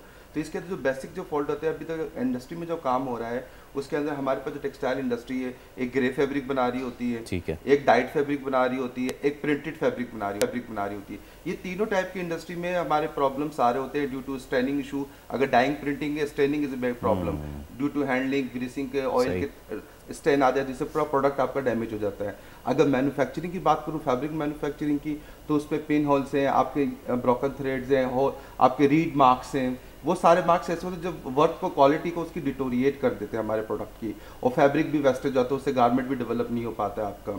और जहाँ तक गारमेंट, हमारा जो ये प्रपोजल है और ये जो हमारा प्रोटोटाइप बनाया है जिसकी 95 to 97% एक्यूरेसी है हमारी, तो उसका एडवांटेज ये है कि ये ग्रे पे भी काम कर रहा है, ये प्रिंटेड पे भी काम कर रहा है और ये आपका डाइट पे भी काम कर रहा है और गारमेंट पीसेस पे भी काम करेगा। तो डॉक्टर साहब, ये किस स्टेज आकर उसको डिटेक्ट कर लेता है? मैडम, इसके अंदर ये है कि आप जहाँ इसको डिप्लॉय करेंगे, फॉर एग्जाम्पल फैब्रिक मैन्युफैक्चरिंग, जहाँ ग्रे फैब्रिक बन रहा है वीविंग के अंदर, तो वहाँ पर जो इंस्पेक्शन है वहीं रख सकते हो और लूम पर भी लगा सकते हो। मतलब जैसे जहाँ ताना बाना चल रहा है, ये ताना बाना पे ही डिटेक्ट कर लेते हैं। तो बहुत जबरदस्त है, बहुत जबरदस्त। जरा कॉस्ट की इसकी बात कर ली जाए कि कितना इसमें आपको बनाने में कॉस्ट आई है और क्या मुस्तकबिल में जब आप इसको प्रेजेंट करेंगे द मार्केट तो उसको मज़ीद कॉस्ट फ्रेंडली बनाने का आपका इरादा? सही, अभी जो हमारा मॉडल है तो ऑलरेडी काफ़ी कॉस्ट फ्रेंडली है और हमने ये यूनिवर्सिटी के रिसोर्सेज यूज़ करते हुए बनाया। तो इस वक्त जो प्रोजेक्ट है उसकी कॉस्ट इतनी ज़्यादा ही नहीं है कि मतलब हम उसकी बात कर सकें, लेकिन जब इंडस्ट्री में डिप्लॉय होगा तो ऑब्वियसली उसकी जो इंडस्ट्री रिक्वायरमेंट के हिसाब से हमें कुछ और चीज़ें चाहिए होंगी, कुछ और कैमरास चाहिए होंगे, कुछ और सेंसर्स चाहिए होंगे, तो फिर हम उस लिहाज से फिर उस पर कॉस्टिंग पर आएंगे। तो इनिशियल स्टेज है, अब इसमें ऐड अप करना चाहूँ। अभी हमने जो किया है, हमने एम्बेडेड सिस्टम जिसे हम कहते हैं, हमारे पास एक कंट्रोलर है और उसकी कॉस्ट जो है तकरीबन 50 to 60,000 है, जिसके ऊपर हमने इसको, जो मेन हमारा प्रोसेसर है, और बाकी जो हार्डवेयर कैमरा चाहिए वो हमारे पास जो है हाई रेजोल्यूशन माइक्रोस्कोपिक कैमराज हैं। और मेरे पास असल में एक PhD प्रोजेक्ट भी चल रहा है, तो उसी में हमने मास्टर का भी काम हमने लिया था, उसी की कंटिन्यूशन था बेसिकली ये। तो कॉस्ट जब इसको हम लार्ज स्केल पे बनाएंगे तो इसको मज़ीद हम कम कर सकते हैं कॉस्ट को, मतलब ये अफोर्डेबल कॉस्ट है, कॉस्ट का इशू नहीं है। असल चीज़ इसमें जो पीछे मॉडल है और इसके पीछे जो रिसर्च है, असल चीज़ वो है। मतलब एक छोटे टेक्सटाइल वाले से लेके एक बड़ी मिल तक सब लोगों के लिए हमारे पास प्रोडक्ट है जो लॉन्च हो सकता है। अच्छा, इसमें इंटरेस्टिंग बात ये है कि जैसे फॉल्ट की हम बात कर रहे हैं, इंडस्ट्री के अंदर सबसे ज़्यादा मेन जो चीज़ होती है, जो जैसे ताना बाना की मैडम ने बात की, कि वो हम उसकी फैब्रिक का वेट की बात करते हैं जिसको GSM कहते हैं, जो ताने बाने पे डिपेंड करता है कि ताने और बाने पर इंच कितने आ रहे हैं। तो हमारा जो PhD का प्रोजेक्ट है, डॉक्टर रिजवान ने अभी कहा PhD का प्रोजेक्ट है, वो वीव की आइडेंटिफिकेशन भी कर रहा है, ठीक है, कि फैब्रिक की वीव प्लेन वीव है, एक और 12 वीव है, साटन वीव है, जैसे वो जो जहाँ लस्ट्रस इफेक्ट आ रहा होता है तो उसकी भी आइडेंटिफिकेशन कर रहा है, प्लस फॉल्ट को भी देख रहा है, प्लस फैब्रिक का वेट भी AI के थ्रू सब चीज़ें कैलकुलेट हो जाएगी आपकी। तो ये बहुत एक मेरे 24 ईयर्स का जो एक्सपीरियंस है मेरा, उसको हमने ट्रांसलेट किया with the application of AI, with the help of my doctor Rizwan and our student, we make things my dream in realistic model now. जबरदस्त। टेक्सटाइल इंडस्ट्री जो है वो कहाँ जाके बहुत करने वाली है भाई, माशाल्लाह। भाई आप तीनों का बहुत शुक्रिया। सुबह आरिफ आपका बहुत शुक्रिया, डॉक्टर मोहम्मद रिजवान आपका बहुत शुक्रिया और डॉक्टर मोहम्मद आमिर कुरैशी साहब, आप तीनों का बहुत शुक्रिया। और हमारी दुआ है कि आप अपने इस मॉडल को लेके बड़े लार्ज स्केल पे लेके जाएं जिससे हमारी इकोनॉमी को फ़ायदा हो सके। बिल्कुल ऐसा ही। अब वक्त हो चुका है ब्रेक का, अब ब्रेक लेते हैं, ब्रेक के बाद वापस आते हैं। Let's take a break.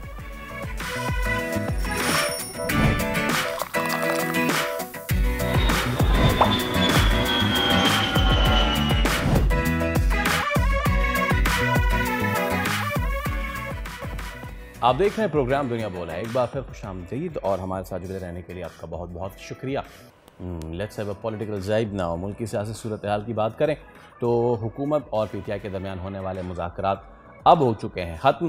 Tehreek Insaf ने अमली तौर पर मुज़ाकरात कर दिए ख़त्म और मुज़ाकरात के ख़ात्मे के बाद पीटीआई एक बार फिर मुतहर्रिक तो दिखाई दे रही है और अपोजिशन ग्रैंड अलायंस बनाने की कोशिशें भी तेज़ हो चुकी हैं। अब ये सब कुछ क्या हो रहा है, इस्लामाबाद से हमारे साथ मौजूद है सीनियर तज्ज़ियाकार एहतशामुल हक साहब। एहतशाम साहब अस्सलाम वालेकुम, सुबह खैर, आपको बहुत बहुत बहुत शुक्रिया वक्त के लिए। तो बहुत उम्मीदें थी, बहुत ज़्यादा तवक्कुआत थी, बिल्कुल बरक्स हुआ। और वैसे आप पर्सनली सोच रहे थे कि इवन जब मुज़ाकरात का दूसरा दौर था, पहला दौर था, इतना मस्बत सब कुछ शुरू हुआ था, हमारे वहमो गुमान में भी था कि ये बिल्कुल ही ख़त्म हो जाएंगे बगैर नतीजा? सबको उम्मीद थी कि बातचीत का दरवाज़ा सियासत में बंद नहीं करना चाहिए। और आपने देखे इस हवाले से जो हुकूमत के नुक्ता नज़र से कभी इख्तलाफ करते हैं, कभी थोड़ी हमायत करते हैं, पीपल लाइक अचकज़ई या फजल रहमान साहब, उनको भी इस लिहाज से तो बड़ा सेट बैक नजर आया कि जी बातचीत का दरवाजा खुलना चाहिए था, बंद नहीं होना चाहिए था। अब वो डेस्परेशन है पीटीआई के पार्ट पे, उनका ख्याल है कि जी हमारी बातें फौरी तौर पे मानी जाए। लेकिन लोग यही कह रहे हैं कि सियासत में कभी ऐसा नहीं होता कि प्री कंडीशन के साथ आप चल रहे हैं और अपनी बात मनवाएं। आपका एक ही मुतालबा कि जी 9 मई और 26 नवंबर जो है ना, ये जो हुआ उस दिन उसका जुडिशल कमीशन बनाया जाए। एक जो उनका मुतालबा था असीरान की राय, उससे पीछे हट गए थे। लेकिन बहरहाल ये फैसला इसलिए किया गया कि उनको लग रहा है कि इसका नतीजा नहीं निकलेगा। लेकिन आमतौर पर यही कहा जा रहा है, और जैसे सागराज साहब की तरफ से बात आई कि जी हमने पीटीआई को देने के लिए कुछ मनसूबाबंदी की थी, और साथ ये भी खबर मेरी इत्तला है कि ये भी आई थी कि हुकूमत के पास कोई पेशकश है देने के लिए पीटीआई को, लेकिन वो आई नहीं। और नतीजतन देखें तो मेरा ख्याल है अच्छी बात है, पीटीआई ने तो मुज़ाकरात खत्म कर दिए। लेकिन आप देख लें कि जो स्पीकर साहब हैं उन्होंने इसको पोस्टपोन किया है। उनका ख्याल है कि चौथा राउंड नहीं हुआ, लेकिन फिर भी कोशिश की जाएगी दोबारा से बैठा जाए। असल में बात यह है कि जी पीटीआई ये समझती है थोड़े थोड़े दिनों बाद अपना फैसला तब्दील करती है, अपनी स्ट्रैटेजी तब्दील करती है, और कहा जा रहा है कि जी इनमें जो होना चाहिए कि तामल से काम करें वो नहीं होता। अभी आप देख लें ग्रैंड अलायंस की तरफ ऐसे चलेंगे, उनका ख्याल है कि जी एक मतलब फिर दबाव बढ़ाया जाए ग्रैंड अलायंस में, वो अचकज़ई और साथ साथ फजल रहमान साहब। लेकिन उनकी तरफ से यही पैगाम दिया जा रहा है डायरेक्टली इनडायरेक्टली कि जी बानी पीटीआई तो किसी एक मैं एग्जैक्टली साहब आपसे यही अगला सवाल यही मैं पूछना चाह रहा था, तो चले मैं कर ही देता हूँ कि ग्रैंड अलायंस ये बस गुब्बारे में हवा के मुतरादिफ हो गई या फिर कुछ है इसमें सॉलिड? देखिए बात यह कि फजल रहमान साहब की पार्टी ठीक है, वो एक स्ट्रॉन्ग पार्टी है इस लिहाज से कि धरने करने में, आपको याद है 2019 में भी पीटीआई हुकूमत के खिलाफ उन्होंने धरना इस्लामाबाद में किया था। चंद दिन के लिए 50-1000 बंदा आ गया तो अच्छी खासी एक लॉ एंड ऑर्डर की सिचुएशन पैदा हो गई थी। वो तो अपनी जगह है, बाकी सियासी जमातों में दम नहीं है। अगर आप कहें कि जी उनकी पार्टी है शायद खकान अब्बासी की, वो तो बेचारे अपनी सीट नहीं जीत पाए थे, आपको याद है मरी से, और नवाज शरीफ साहब ने उनको लाहौर से जितवाया था। तो बाकी तो ऐसे ही है। पीटीआई का अपनी एक स्ट्रॉन्ग है, उनकी प्रेजेंस भी है, लेकिन उनकी स्ट्रेटजी क्या है, उनकी सियासी हिकमत अमली क्या है, आमतौर पर लोग कह रहे हैं कि जिस तरह सियासी लोग ऑपरेट करते हैं उस तरह ऑपरेट नहीं कर रहे। अब वो मुश्किल में होने चाहिए कि जी रास्ता बनाते, सियासी जमातों के साथ खड़े होते, हुकूमत से बातचीत हो रही है तो हुकूमत को नॉक डाउन करते, हुकूमत को बैक फुट पे लेके जाते, कहते कि जी ठीक है मुज़ाकरात कर लिया, आपने कुछ नहीं दिया। अब तो लोग कह सकते हैं कि जी आप तो बीच में छोड़ के चले गए थे, लिहाजा हम क्या कहेंगे किसकी गलती है किसकी गलती नहीं है। आपने मुतालबात दिए, वो कह रहे जी हमने तो अब 7 दिन का टाइम मांगा था, हम इनको जवाब देते, आपने उनको वही मौका नहीं दिया। तो मेरा ख्याल है इनको लग रहा है फैसल की एक दफा फिर अभी देखना कुछ हार्ड डायनर है, जिसमें जुनेद अकबर साहब भी जो आपने देखा पब्लिक अकाउंट्स कमेटी के चेयरमैन बनाए गए हैं, केपी की सदारत भी पीटीआई की दी गई, कहा जा रहा है वो फिर एक दफा इस्लामाबाद में चढ़ाई का सोच रहे हैं। लेकिन दूसरी तरफ आप देखें 2012 से लेकर फैसल जो उनका एक महाजराई की सियासत रही, क्या कुछ नहीं किया उन्होंने। हाल ही में जो आपने देखा आखिरी बात भी उनके नाकाम हो गई सिविल नाफरमानी की कि लोग रेमिटेंस ना भेजें। फिर आपने देखे एहतशाम साहब, मुझे एक आपकी बात से एक बात पूछना चाह रही हूँ मैं कि आपने कहा कि मुज़ाकरात अब्रप्टली ख़त्म कर दिए गए, सियासी उतार चढ़ाव इतना ज़्यादा हो गया है कि कोई भी चीज़ प्रिडिक्ट करना मुश्किल हो गया है अब, और अभी आपने कहा कि अब वो फिर से इस्लामाबाद पे चढ़ाई का सोच रहे हैं। तो फिर मुज़ाकरात से अगर बातचीत बन सकती थी या बन सकती है तो फिर मुज़ाकरात के थ्रू ही क्यों नहीं हर चीज़ हो जाती? वाई दोबारा से कि जी हम इधर चढ़ाई करेंगे या इधर धरने देंगे या जुलूस निकालेंगे, जलसे निकालेंगे, मुज़ाकरात के थ्रू ही क्यों नहीं हो जाती? क्यों अब्रप्टली अचानक से जब बात बनने लगती है बिल्कुल तब उसको ख़त्म कर दिया जाता है? वाई सो? सोनिया देखिए, इंडिविजुअल हो, कलेक्टिवली हो, दुनिया की सियासत हो, सब जगहों पे एक बात की जाती है कि जब इख्तलाफात पैदा हो जाएं तो एक ही हल होता है कि आप मुज़ाकरात करते हैं, डायलॉग करते हैं, आप हम ख्याल लोगों को साथ लेके चलते हैं और फिर सियासी तौर पे जो आपके अहदाफ है उनको पूरा करने की आप कोशिश करते हैं। अभी देखें, रिसीविंग एंड पे है पीटीआई, उनको भी पता है गलत या सही, उनको भी ये देखना चाहिए कि जब वो हुकूमत में क्या करते थे। जब पीका ऑर्डिनेंस को ले लें, सबसे पहले नवाज शरीफ ने बनाया, इन्होंने उसकी मुखालफत की पीटीआई ने, जब पीटीआई की हुकूमत आई इन्होंने उससे ज्यादा सख्त उसमें शिकन डाल दी थी। तो सवाल है कि इस स्टेज पे होना चाहिए था कि भाई आप 2012 से जो एक नाकाम किस्म की कोशिश कर रहे हैं वो कामयाब नहीं हुई, तो आप अपनी स्ट्रेटेजी तब्दील करें। और खास तौर पे 9 मई के वाक़े के बाद तो बहुत सारे लोग जो है ना इस मुल्क में समझते हैं कि ये बहुत ज्यादती की गई थी, वो मुल्क पे एक रियासत पे हमला किया गया था, 200 जगहों पे हमले आपने किया, आपने उसको पीछे हटना चाहिए था। और सोनिया, मजेदारी की बात है, अब ये पीटीआई थोड़ा फंस भी गई है क्योंकि अली अमीन गंडापुर अब उन्होंने आके बात कह दी है, ऑन रिकॉर्ड कह दी है कि जी हमारे लोगों ने 9 मई किया था और हमें ये नहीं करना चाहिए था। तो ये भी एक बात होगी जो ये बानी पीटीआई कहते रहे कि जी हमने नहीं किया, ये फॉल्स फ्लैग ऑपरेशन था और ये था। अभी देखें इनके मसाइल क्या हैं, ये सियासी तौर पे ऑपरेट नहीं करते, कभी वो सहारा देते हैं फॉल्स फ्लैग ऑपरेशन का, कभी वो आपने देखा मुलाकात गंडापुर की आर्मी चीफ से होती है और बैरिस्टर गौर की होती है, आपने पास 2-2.5 हफ्ते पहले जो लॉ एंड ऑर्डर के कॉन्टेस्ट में पेशावर में हुई थी, उसको उन्होंने सियासी फायदा उठाने की कोशिश की।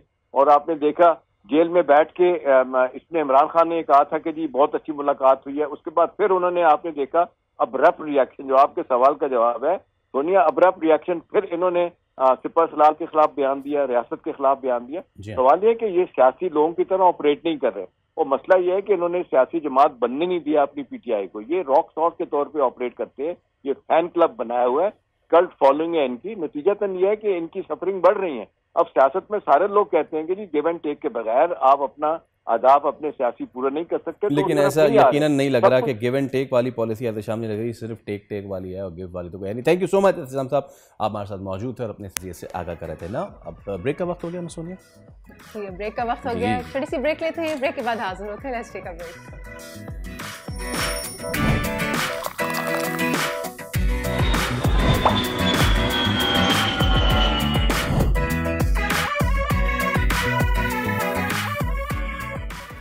वेलकम बैक जनाब वाला। जैसे जैसे फरवरी बस करीब आता जा रहा है, आ ही गया है, क्रिकेट लवर्स के दिलों की धड़कनें तेज़ होती जा रही हैं क्योंकि चैंपियंस ट्रॉफी का आगाज़ होना है 19 फरवरी से, लेकिन टीम का ऐलान जो है वो अभी तक नहीं हो पाया है। नहीं, सबको इंतज़ार तो है कि पीसीबी कब अपने जो है वो कार्ड शो करेगा, क्योंकि अब तक फाइनल स्क्वाड का ऐलान सामने नहीं आया है और ज़राए के मुताबिक चैंपियंस ट्रॉफी के लिए अपनी जो स्क्वाड का ऐलान है वो पीसीबी 3 फरवरी तक कर देगा। Plus there is a small sort of triangular series ahead of Champions Trophy, Pakistan, South Africa, New Zealand. तो इन सब पे ज़रा बात कर लेते हैं। हमारे साथ मौजूद है cricket expert Syed Mohammad Awais. Good morning, अस्सलाम वालेकुम, उम्मीद है खैरियत से होंगे। So let's talk about the Champions Trophy squad, फिर उसके बाद ट्राई सीरीज़ की बात कर लेते हैं। अभी तक हमने ऐलान नहीं किया है, किस वजह से ऐलान नहीं हो पाया है? इज़ इट द जो मुश्किलात हैं साइम अयूब और इनके हवाले से ये वाला है, या फिर हम ट्राई नेशन से पहले करना चाह रहे हैं, या फिर वो जो स्क्वाड अनाउंस करेंगे वही ट्राई नेशन में रखेंगे, फिर वही चैंपियंस ट्रॉफी में रखेंगे? जी अस्सलाम वालेकुम। देखिए चैंपियंस ट्रॉफी के स्क्वाड की अगर बात करें तो आपको पता है कि इस वक्त एक जो प्री प्लानिंग आप देते हो स्क्वाड जो सा प्रीमियर स्क्वाड वो तो आप दे चुके हुए, वहां पर उसकी चेंजेस जो हैं वो मुतवक्के होती हैं। और जो मुझे अभी तक जो लग रहा है Pakistan cricket board champions trophy का जो स्क्वाड है वो उसको रेक्रिएट करेगा अपना जाके ट्राई नेशन सीरीज वाले स्क्वाड से। जो ट्राई नेशन सीरीज खेलेंगे वही आपका चैंपियंस ट्रॉफी वाला स्क्वाड भी होगा। साइम अयूब का तो आपको पता है कुछ हद तक क्लियर हो भी चुका है, बल्कि खुद भी पीसीबी चेयरमैन कह चुके हैं कि मैं रिस्क नहीं लेना चाहता खाली चैंपियंस ट्रॉफी के लिए। प्लेयर की जो जिंदगी है, आने वाला फ्यूचर, उसको हम बर्बाद कर दें। अच्छी बात है कि जिस तरीके से आप ओवरटेक कर रहे हो, लेकिन स्क्वाड बड़ा इंपॉर्टेंट होगा। देखिए आपके ओपनिंग डिपार्टमेंट में इस वक्त जो खबरें आ रही है कि शायद फखर के साथ बाबर ओपन करेंगे, सिर्फ अभी तक एक खबर जो उनकी गर्दिश कर रही है, तस्दीक शुदा नहीं है, लेकिन कुछ खबरें ये भी कहती हैं कि अब्दुल्ला शफीक को शायद वापस एक और मौका दिया जाए, क्योंकि अब्दुल्ला शफीक इससे पहले आपको याद है जो वर्ल्ड कप इंडिया में खेला गया था उसमें कॉम्बिनेशन बड़ा अच्छा बना था फखर के साथ। गलत टाइम पे मैं कहता हूं कि उनको 3 डक मिल गए वो जो साउथ अफ्रीका के खिलाफ हुए थे, क्योंकि इमाम की अगर आप बात करते हैं एवरेज बहुत अच्छी है, लेकिन इमामुल हक बहुत अरसे से क्रिकेट से बाहर रहे हैं। क्रिकेट से पाकिस्तान टीम से आपको पता है काफी अरसे से बाहर है। शान मसूद आपको पता अनफॉर्चुनेटली उनकी भी परफॉर्मेंस एज सच को अच्छी जा नहीं रही, तो ऑल्टरनेटली मुझे लगता है कि शायद अब्दुल्ला शफीक को यहाँ चांस मिले, लेकिन अभी कुछ टाइम बाकी है पाकिस्तान की। लेकिन आपको पता है ट्राई नेशन सीरीज स्टार्ट होने वाली है, उससे पहले जो स्क्वाड होगा वो मुझे काफी हद तक ये लगता है कि वही अपना प्लेन पकड़ेगा चैंपियंस ट्रॉफी के लिए। लेकिन जो मेरे लिए सबसे बड़ा कंसर्निंग साइन है वो आपका मिड ऑर्डर है चैंपियंस ट्रॉफी के लिए, कि मिड ऑर्डर के अंदर आपके पास इस वक्त बहुत से नाम है। तैयब ताहिर की बात करें, आपके पास कामरान गुलाम भी हैं, कहीं ना कहीं हारिस का नाम वापस आ रहा है, बहुत से ऐसे नाम आपके पास, इफ्तिखार का नाम फिर वापस आने लग पड़ा है, शादाब का नाम है। तो बड़ा एक मैं कहता हूँ कि इस वक्त कंफ्यूजिंग साइन जरूर पाकिस्तान क्रिकेट बोर्ड के पास होगा कि हम लोगों ने क्या एक्सपीरियंस को लेके चैंपियंस ट्रॉफी के अंदर जाना है, या हमने कुछ नए फेसेस भी ट्राई करने हैं। क्योंकि जो पाकिस्तान क्रिकेट बोर्ड को बेहतर आप भी जानते हैं, हमने भी आज तक देखा है, तो हम लोग थोड़े से ज्यादा मैं कहता हूँ कि ऐसे सीनियोरिटी की तरफ हम लोग ज्यादा जाएंगे, क्योंकि बड़ा इवेंट है, पाकिस्तान कोशिश करेगा कि उसको डिफेंडिंग चैंपियन और चैंपियन बन के वापस आए। अच्छा, तो इसमें फिर अवैस, जैसे कि आपने कहा कि एक खबर ये भी है कि हो सकता है बाबर ओपन कर जाएं फ़खर के साथ, जहां हम इतनी ज़्यादा कर रहे हैं combination try over the past years, हमने इतने ज़्यादा कॉम्बिनेशन ट्राई किए, तो why not this one as well, हम इसको भी कॉम्बिनेशन को ट्राई कर लेते। हो सकता है बाबर का जो फॉर्म है वो लग जाए वापस, क्योंकि उनका प्रॉब्लम ये रहता है ना कि वो जिस तरह का बाबर सिंगल डिजिट प्लेयर, उनको मैं कहता हूँ सिंगल डिजिट प्लेयर हैं, उनके साथ अगर एक एंड से फ़खर जैसा तेज़ बल्लेबाज वो खेल रहा हो तो प्रेशर ऑफ हो, तो फिर बाबर अपनी क्रिकेट खेल सके। देखिए फ़खर का एक एडेड एडवांटेज यही है, आप किसी से भी बात करें तो फ़खर जमान का मुझे पता है लोग ज़्यादा तनकीद करते हैं कि इनकंसिस्टेंसी रही है, कंसिस्टेंसी है नहीं, लेकिन वो कंसिस्टेंट बड़े टूर्नामेंट्स का प्लेयर है। चाहे वो आपको याद हो जो वर्ल्ड कप का मैच था न्यूजीलैंड के खिलाफ, सिंगल हैंडेडली वो मैच का आपको वन साइडेड लगा रहा था पाकिस्तान के लिए। ये बड़ा एक एडवांटेज होता है कि वो किसी बड़े मैच के अंदर चल जाए तो वो पूरा का पूरा पासा पलट सकता है। ये आजकल क्रिकेट के अंदर ज्यादातर टीम्स करती भी हैं कि एक जोनसा उनके पास एग्रेसिव अप्रोच वाला बैट्समैन होता है, दूसरा जोनसा है वो रोटेट द स्ट्राइक वाला बैट्समैन। और बाबर आजम की बात करें, मुझे पता है कि उनके ऊपर थोड़ा सा बैट पैच जरूर चल रहा है। साउथ अफ्रीका सीरीज के अंदर जो टेस्ट में था, बॉल थोड़ा मिडिल भी उनका हो रहा था, ये टेस्ट सीरीज बड़ी बुरी गई क्योंकि टर्निंग ट्रैक था। बाबर हैं थोड़े से, अब मैं कह सकता हूँ कि एज एन ओपनर उनको एक फायदा इस चीज का होता है, क्योंकि वो कोशिश करते हैं कि जब सर्कल बंद होती है तो वो सिंगल ज्यादा बाउंड्रीज जो होती है वो इजीली निकाल लेते हैं। बाबर आजम वैसे प्लेयर है नहीं कि आपको कि जाके जो सा फ्रॉम द वन गो जो सा आपके लिए एग्रेसिव अप्रोच रखे, उनको थोड़ा टाइम चाहिए होता है। जिस तरीके का उनके ऊपर इस वक्त मैच चल रहा है, तो मैंने कहा ना कि प्रेशर सिचुएशन बाबर पे जरूर होगी, क्योंकि बड़े प्लेयर हैं, तो भी बहुत ज्यादा है कि होम ग्राउंड के अंदर आप आके परफॉर्म करें चैंपियंस ट्रॉफी में। लेकिन उससे पहले आपका जो सबसे बड़ा इम्तिहान है वो है आपका ट्राई नेशन सीरीज। जो ट्राई नेशन सीरीज में जो आप स्क्वाड खिलाएंगे, जो कॉम्बिनेशन, मैं खुद भी फील करता हूँ, देखें मैं चाहूंगा कि हम लोग जीतें, ट्राई नेशन सीरीज की बात कर रहा हूँ, लेकिन कॉम्बिनेशन स्ट्राइक करने में कोई बुरी चीज नहीं है। अगर आप खुदा ना खास्ता हार भी जाते हैं उसमें कोई मसला नहीं होना चाहिए, क्योंकि आप कॉम्बिनेशन को ट्राई कर रहे हो तो चैंपियंस ट्रॉफी के लिए। तो बाबर और जो ये बात हो रही है फ़खर वाली, आप कॉम्बिनेशन को ट्राई कर सकते हैं यहाँ पर अगर आपको लगता है कि सूटेबल है, तो एक अच्छा ऑप्शन होगा। लेकिन मैंने कहा ना कि अगर आप हिस्ट्री उठा के देखें तो अगर ये जो ओपनर्स की अगर इर्द गिर्द हम घूमते हैं तो इस वक्त सबसे बेस्ट जो कॉम्बिनेशन आपके पास फ़खर और अब्दुल्ला शफीक का ही आ रहा है नजर। अच्छा, वैसे अगर चैंपियंस ट्रॉफी की बात हो ही रही है तो आप इस खबर को भी क्या कंफर्म करेंगे कि भारतीय कप्तान जो रोहित शर्मा है वो पाकिस्तान आएंगे?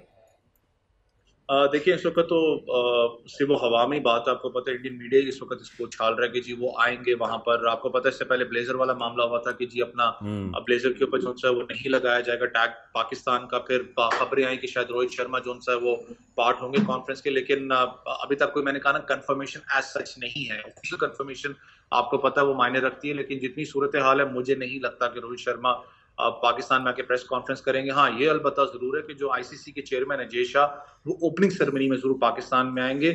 आपको भी पता है कि अगर ये मामला हो जाते हैं, अगर रोहित शर्मा यहाँ पर आ जाते हैं, तो फिर वो जो स्पेकुलेशन जो पूरा का पूरा एक भांडा बनाया गया था इंडिया की तरफ से पूरा जो खराब करने का, वो ओपन हो जाएगा ना कि भाई सिक्योरिटी कंसर्न था या दूसरे मामला थे। वो कहेंगे जी आपका यहाँ पर खुद कप्तान आके गया तो फिर किस चीज के सिक्योरिटी मामला है, तो मुझे नहीं लगता। इवन अवैस अगर जय शाह भी आ जाते तो फिर भी ये मामला तो उठेंगे, लेकिन वहाँ से जो जवाबात आएंगे वो आपको मुझे पता है बहुत अच्छी तरीके से, तो उनकी हठधर्मी तो खैर बरकरार ही रहेगी। Now talking about the tri nation series, एक अच्छी प्रैक्टिस मिल सकती है पाकिस्तान को बिफोर चैंपियंस ट्रॉफी।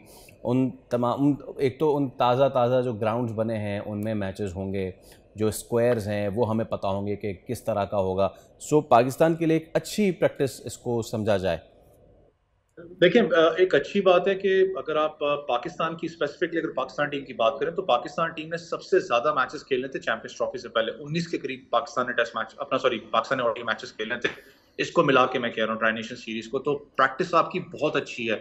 और जिस तरीके की आपने कॉम्बिनेशन मैंने बात की ना कि आपका जो एक आपको बॉलिंग स्ट्रेंथ आपकी टेस्ट हुई थी, आपको नजर आया साउथ अफ्रीका में जाके आपने परफॉर्म किया, उसके बाद ऑस्ट्रेलिया के अंदर जाके ऑस्ट्रेलिया को शिकस्त दी, ये बहुत बड़ा एक पाकिस्तान के प्लस पॉइंट था।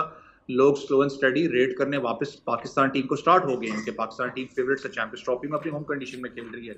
लेकिन चैंपियन जो ट्राई नेशन सीरीज है आपकी, वो इसलिए मेरे लिए इंपॉर्टेंट है, मैंने कहा ना कि कॉम्बिनेशन आप ट्राई कर ले तो दूसरा बहुत ही अच्छी चीज होगी कि अगर पाकिस्तान क्रिकेट बोर्ड आईसीसी से कुछ मुशावरत करके, जो कि क्योंकि ये विकेट्स बनानी है आईसीसी ने, चैंपियंस ट्रॉफी की बात कर रहा हूँ, थोड़ा सा मुशावरत करके अगर आप विकेट्स के ऊपर ज्यादा काम कर लेते हैं इसके ट्राई नेशन सीरीज में भी, तो आपको एटलीस्ट एक एज हो जाएगा और आपको एटलीस्ट समझ में आ जाएगी कि किस किस्म की विकेट्स और खास करके हमारे प्लेयर्स कैसे पे परफॉर्म कर सकते हैं, नहीं करते, जो मैं कॉम्बिनेशन की बात आपसे कर रहा हूँ। लेकिन अच्छी बात है कि आप टेस्ट भी हो जाएगा, लाहौर का जो नया स्टेडियम बना है यहाँ पर, ये आई गेस वर्ल्ड रिकॉर्ड होगा लिटरली, जिस तरीके का काम वहाँ पर इतनी स्पीड अप किया गया। कराची की बात करें, इसको रिवैम्प किया गया, तो वो टेस्ट भी हो जाएंगे यहाँ पर, क्योंकि बड़ा एक इवेंट आना है, चैंपियंस ट्रॉफी, सबकी नजरें उसके ऊपर हैं, चाहे आप स्टेक होल्डर्स की बात करें, गवर्नमेंट सब उसकी तरफ अपना इस वक्त नजरें रखा हुआ है कि चैंपियंस ट्रॉफी यहाँ पर खेली जानी। लेकिन जो पाकिस्तान जो कॉम्बिनेशन है, फिर मैं कह रहा हूँ बड़ा इंपॉर्टेंट है ट्राई नेशन में कि वो कॉम्बिनेशन क्या कैरी ऑन होता है चैंपियंस ट्रॉफी के लिए। और कॉम्बिनेशन आपने अपने मिडिल ऑर्डर की तो बात की, वो कंसर्न्स हैं, obviously Shaheen will be back, what's the report on Naseem?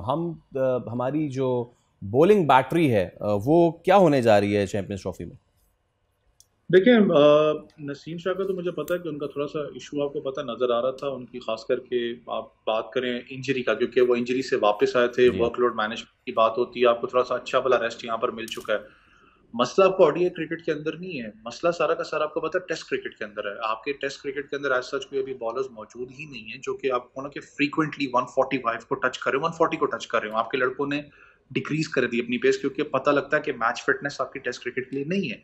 जब आप ओडीआई क्रिकेट की बात करते हैं तो पाकिस्तान की बॉलिंग ने आपको पता परफॉर्म करके आपको ऑस्ट्रेलिया में भी दिया है, साउथ अफ्रीका में भी दिया है परफॉर्म करके। नसीम शाह मैंने कहा ना कि इंजरी से वापस आ रहे थे, उनसे जो एक्सपेक्टेशन थी वो सच आपको नजर नहीं है। लेकिन कंडीशंस यहाँ पाकिस्तान में डिफरेंट होंगी ना। देखिए दो चीजें ना, कंडीशंस की आप बात करें तो मैंने आपको कहा ना कि आईसीसी ने विकेट्स बनानी है, पाकिस्तान क्यूरेटर्स तो ऑब्वियसली होंगे, लेकिन इंस्ट्रक्शंस आईसीसी की तरफ से आएंगी किस किस्म की क्यूरेटर्स यहाँ पर विकेट्स जो उनसे बनेगी। नसीम शाह को मैं आज भी बहुत से, मुझे पता लोग इस चीज पर डिसएग्री करते हैं, शाहीन से ज्यादा रेट करता हूँ।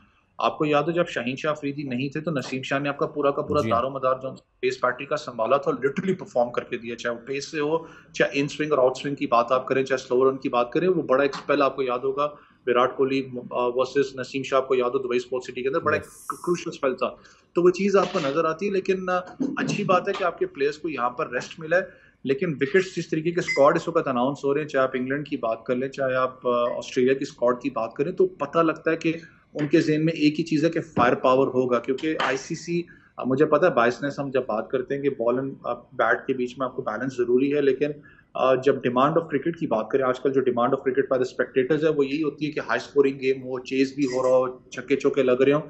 लेकिन यहाँ पर एक सवाल जो मेरे लिए बार बार जो कंसर्निंग साइन वही है कि ठीक है आपने परफॉर्म करके दिया, साउथ अफ्रीका में, ऑस्ट्रेलिया में परफॉर्म करके आए हैं, आप जीते हैं सीरीज, उसमें कोई डाउट नहीं है। लेकिन क्या आपके बॉलर्स हमेशा तो 150 पे तो पूरी टीम को आउट नहीं करेंगे, आपने कभी ना कभी तो 300 प्लस चेज करना होगा।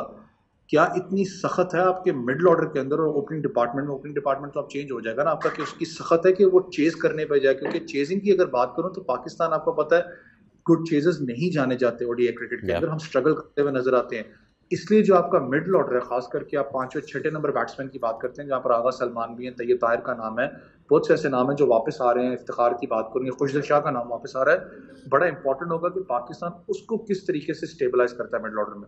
And then the stability of the venues also, ये भी बहुत ज़्यादा मैटर करेगी अवेश, क्योंकि पाकिस्तान ने कभी इधर कभी उधर खेलना है। चले इस पर तो हम आगे बात करेंगे।